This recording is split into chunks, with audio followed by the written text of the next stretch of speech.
Sandra Garner and her husband John met in the small Texas town of Paris in the 1990s. Their relationship blossomed while working together at a packaging company. Despite their 13-year age difference, Sandra was older than John. They quickly found common ground and began dating. The woman had already experienced an unsuccessful marriage and had 2 children from her previous husband, Wes and Andrea, but this did not prevent the couple from falling in love with each other. Although at first glance their relationship seemed perfect, fate was preparing many trials for them. After 2 years of dating, John and Sandra decided to get married. Their wedding took place in Las Vegas on January 1, 2000. John turned out to be a wonderful stepfather to Wes and Andrea, as well as a loving and caring husband to Sandra. He was friendly and sociable, easily made friends and made a good impression on those around him. However, those close to him knew about his problems with alcohol, which manifested in aggressive behavior when intoxicated. In addition, John had some psychological disorders that he tried to tame with antidepressants. At work, John held the position of personnel manager. He was responsible for hiring new employees and layoffs. The latter function seemed to bring him particular pleasure. Colleagues noticed how John reveled in his power over people at such moments. But despite this, in everyday life he remained a pleasant family man who sincerely loved his wife. Initially, John and Sandra's marriage was quite happy. The husband quickly got along with the children, especially with Wes. The relationship with Andrea was more difficult, since the girl needed time to accept a new father. But this is a normal psychological reaction of a child to the appearance of a stepfather or stepmother in their life. In 2014, Sandra began to suffer from symptoms of multiple sclerosis. This disease significantly complicated the life of the woman and her family. Now John was responsible not only for the emotional well-being of his wife, but also for housekeeping and daily care for the sick woman. During this period, Sandra tried to work remotely in order to somehow help the family financially. John readily took on new responsibilities. He supported his beloved in everything, helped her cope with daily difficulties. Daughter Andrea, seeing the stepfather's selfless care for her mother, finally felt sympathy for him. She began to help John take care of Sandra, which brought the whole family closer together. But Sandra's illness was progressing. The woman suffered both physically and emotionally. The prescribed medications only partially alleviated the burden of the disease, while suppressing her psychological state. During periods of depression, Sandra searched the internet for ways to take her own life. One day she confessed to her husband that she wanted to commit suicide so as not to be a burden to him. John replied that he would follow her out of life. These words made the woman rethink the situation. She realized that she had to live for the sake of the children, for whom John was now their only support. Eventually, Sandra had to quit her job because she could no longer perform her duties either in the office or remotely. John remained the only breadwinner in the family. Despite financial difficulties, he did not show his concern, continuing to support his wife and children. In 2016, the Garners moved to the town of Maple, located 50 kilometers from Dallas. This small, cozy community of no more than 1,000 residents became the ideal place for them to live. The family even bought a house here. John's relatives also settled next door, so the Garners often held joint holidays and parties in the backyard of their home. By that time, the children had already grown up and lived separately. Despite the progressive disease, Sandra felt relatively well. At least until 2018. On January 1st, the couple was supposed to celebrate their 18th wedding anniversary. They invited their son Wes to a celebratory dinner at a restaurant. The daughter could not join because she was away. Wes went home around 7 p.m., while John and Sandra, as always, went to bed between 9 and 10 p.m. They did not suspect that a terrible tragedy awaited them that night. Around 1 o'clock in the morning, Sandra called the 911 rescue service. The woman begged them to send the police and an ambulance, because her husband had just been shot. According to her, an unknown assailant took Sandra to the bathroom and ordered her to count to 100 before calling the police, otherwise threatening to kill her. The frightened woman followed the attacker's instructions. Sandra told the dispatcher that her husband was still showing signs of life, although wheezing. She asked for help to save him. The 911 operator instructed the woman over the phone on how to perform artificial respiration while the patrol was on the way. But it took the police about 15 minutes to get to the Garner's house. When the officers with body cameras entered the bedroom, they saw Sandra loudly calling for help. The woman dragged her husband from the bed to the floor to give him artificial ventilation. The police officer, examining the body, noted that John was still warm, but no longer breathing. Probably, the man died shortly before the arrival of law enforcement officers. This was also confirmed by the ambulance medics who pronounced the death of 42-year-old John Garner. The officers suggested that the attacker might still be in the house. They searched the entire house, but found no one else. The killer, it seems, fled before the police arrived. Sandra was in a state of shock and could not communicate with the investigators. She was given first aid so that the woman could calm down.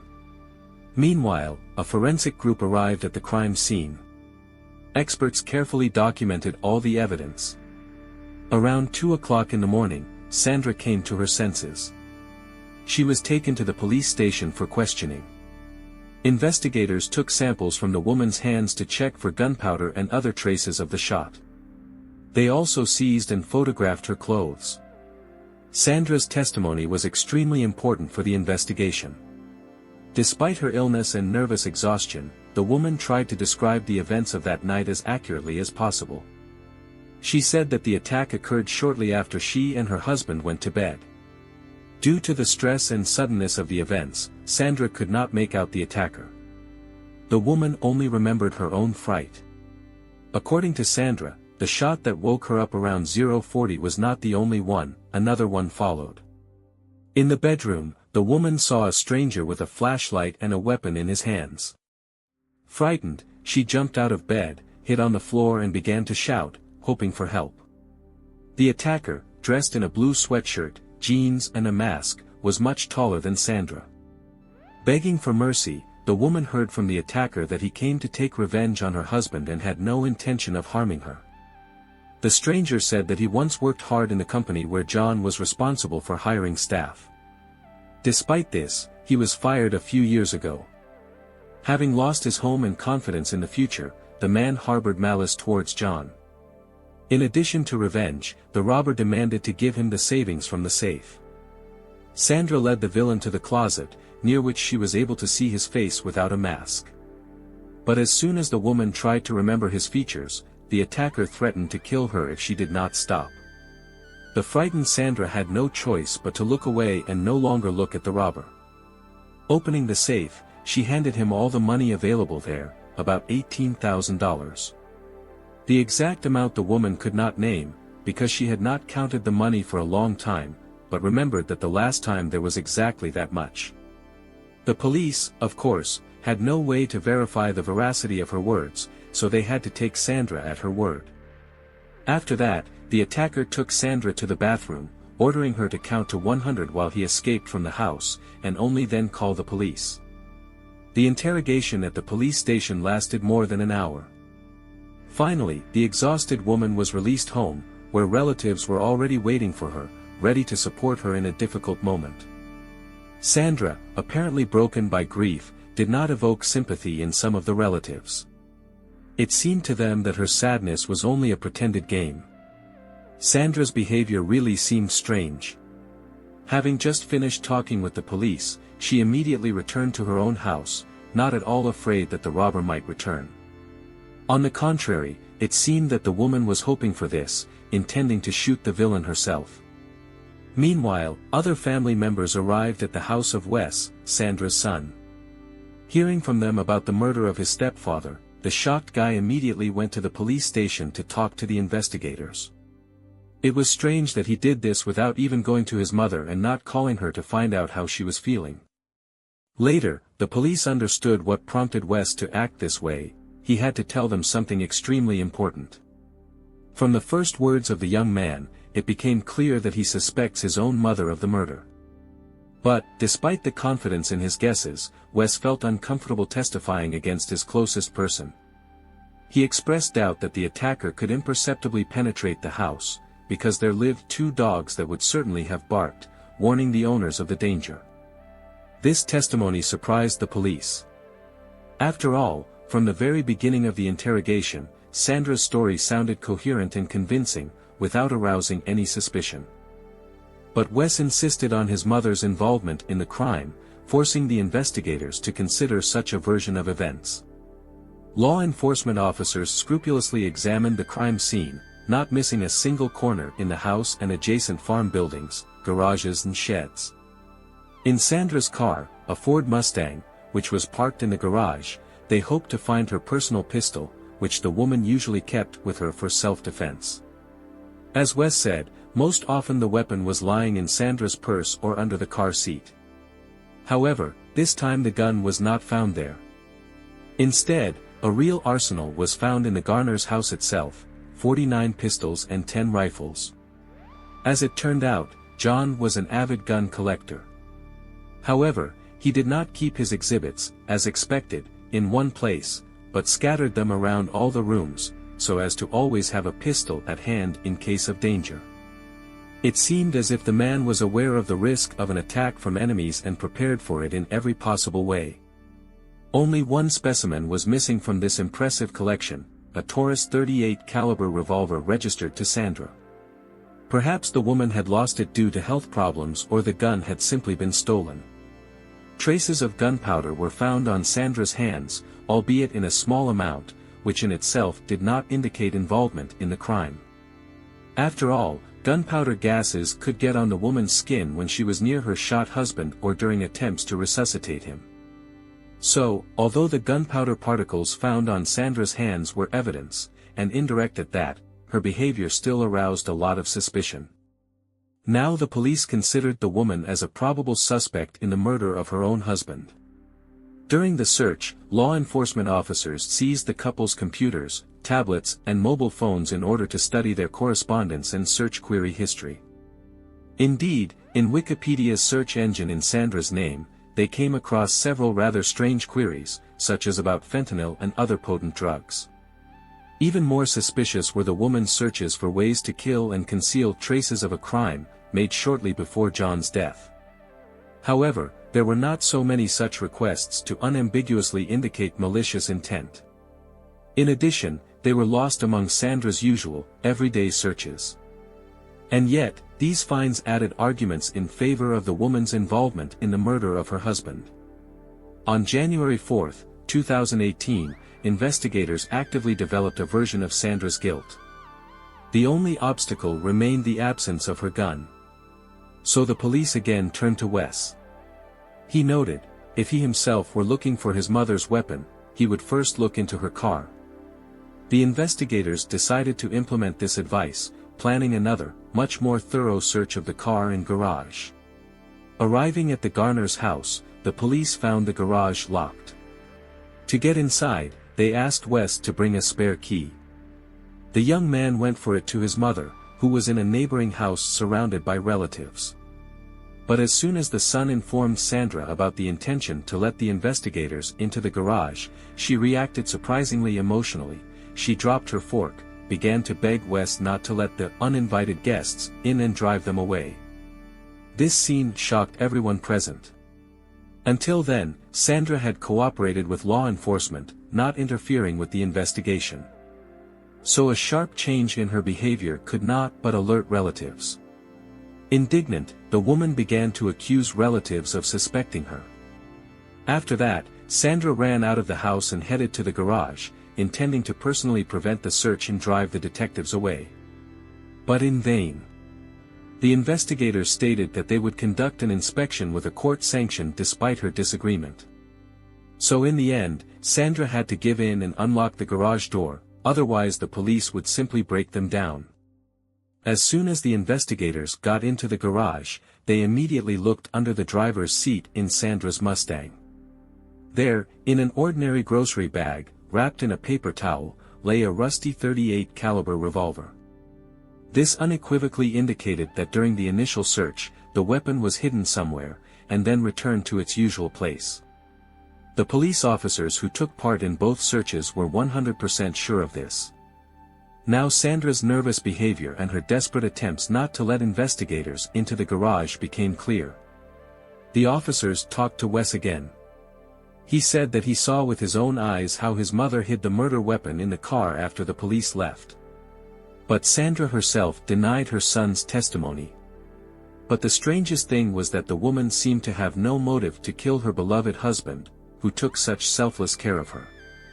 Investigators decided to interrogate Sandra again, but this time already as a suspect in the brutal murder of her own husband. She was immediately made to understand that all the evidence pointed to her involvement in the crime. The police put significant psychological pressure on the woman, accusing her of lying and trying to confuse the investigation. Sandra was nervous from the very beginning of the interrogation. She wept bitterly, rejecting any guilt, sincerely trying to prove her innocence. The suspect insisted that she did not hide the weapon in the car. Now it was up to the ballistics experts. They had to prove that the fatal shots were fired from the revolver found in Sandra's car. Comparing the found bullets with the weapon, the experts confirmed their complete correspondence. However, neither Sandra's fingerprints nor traces of her DNA were found on the revolver. So it is quite possible that anyone else could have used it. Despite this, the collected evidence was already enough to arrest Sandra and formally charge her. But the investigators understood, in order to prove her guilt in court, it was necessary to fill in the gaps in the evidence base. They came to arrest the suspect in the house where she lived with her late husband. Since Sandra was not there, the police decided to wait for her return. When the woman drove up in her Mustang, she was shocked by the fact that the law enforcement officers immediately twisted her arms and put on handcuffs. The deceased John's relatives watched the arrest of the mother from the windows of the house opposite. And as soon as 55-year-old Sandra was put into a police car, they all applauded. Later, family members admitted, at that moment they felt the triumph of justice, being certain that it was this woman who shot their loved one. Sandra was placed in custody, with bail set at $2 million. But the suspect did not have that kind of money, so she was stuck behind bars for a long time. On March 21, 2018, Sandra Garner was formally charged with the murder of her husband John. This was followed by a grueling year and a half in prison, which had an extremely detrimental effect on the health of the sick woman. Appearing before the court in the city of Waxahachie, Texas, in September 2019, Sandra looked completely emaciated. It seemed that the time spent in captivity had sucked the rest of her life force out of her. Physically exhausted and emotionally drained, the woman still hoped to prove her innocence. At first, the prosecutors were sure that the collected evidence would be enough to sentence Sandra to a long prison term. But the deeper they delved into the details of the case, developing a prosecution strategy, the more obvious it became, due to the indirect nature of the evidence, the defendant had every chance to avoid punishment. One of the most interesting witnesses in court was Wes, Sandra's son. It was he who so readily helped the investigation to expose his own mother. He even hinted that the weapon should be looked for in her car, although nothing was found there before. This seemed suspicious to experienced investigators. Usually the one who possesses a large amount of information about a crime is involved in it. So many in the courtroom involuntarily had logical questions. Could Wes have wanted his stepfather dead? Was it he who arranged the murder in such a way that the sick mother would end up behind bars, and not himself? And everyone who asked themselves these questions was inclined to an affirmative answer. The more carefully the jurors analyzed Wes's personality, the more terrifying the picture seemed. This young man really had the opportunity to kill his stepfather. He freely used everything in the couple's house, knew where John and Sandra kept the weapons. As it turned out, even the suspicious internet search queries that were attributed to Sandra were made only when Wes was staying overnight at his parents' house and waited for them to fall asleep. So it is quite likely that it was he who was behind those requests. But most alarming was how decisively Wes tried from the very beginning to convince everyone of his mother's guilt, pointing to her weapon. This looked like a bold attempt to frame a loved one. In addition, the young man's alibi turned out to be very unreliable. Wes claimed that on that fateful night he was at home and watching videos on his laptop. But no one could confirm his words, because the young man lived alone. Moreover, during the first check, the police did not pay attention to one notable fact. Wes's computer had a different time zone set. And the guy could have turned on continuous video playback, and then left the house. It turned out that he essentially had no alibi. Instead, he had a motive. Wes was mentioned in John's will, so he could well strive to take possession of his stepfather's inheritance as soon as possible. The jurors also took into account that Sandra, on the contrary, had no visible reasons to wish her husband's death. John occupied a colossal place in her life. For years he had been caring for his sick wife, he was the only breadwinner of the family. The couple lived peacefully and happily. Separately, the court noted the not-too-professional actions of the police. First, they took a full 15 minutes to get to the crime scene. Secondly, the officer, who was investigating such a serious case for the first time in his life, made several annoying mistakes at the scene. In particular, law enforcement officers failed to properly fence off the territory from outsiders, which could have lost important evidence. As it turned out, the police made a whole series of procedural mistakes. For example, they should have immediately put special bags on Sandra's hands after her detention to preserve possible traces of gunpowder for further examination. But this was not done. Moreover, the photos from the crime scene, taken by one of the officers on his own smartphone, were later accidentally deleted and irrevocably lost. Investigators also did not work too carefully on the version of the involvement of one of John's former colleagues in the murder, although Sandra mentioned, the attacker hinted that he was fired from the company where her husband worked, and he harbored resentment because of this. But instead of a large-scale survey of all former employees of the company, the police limited themselves to conversations with several witnesses, then rejecting several promising versions, in particular about the likely revenge of someone from John's ill-wishers. Investigators preferred to focus on the murdered man's inner circle. So first of all, the prosecutor had to fend off the defense's accusations about the negligence of the police during the investigation. The state prosecution emphasized, although with some delay, the Garner's house was still closed to outsiders, and everyone who theoretically could have penetrated there on the night of the murder was thoroughly questioned. Regarding the violations made by individual law enforcement officers, official investigations were conducted, and the guilty were punished. The prosecutor, in particular, had to explain to the jurors why the experts did not take fingerprints from the Mustang door handle, in the cabin of which the weapon was found. After all, it is quite possible that traces on the car were left by the real killer, who planted Sandra's revolver there.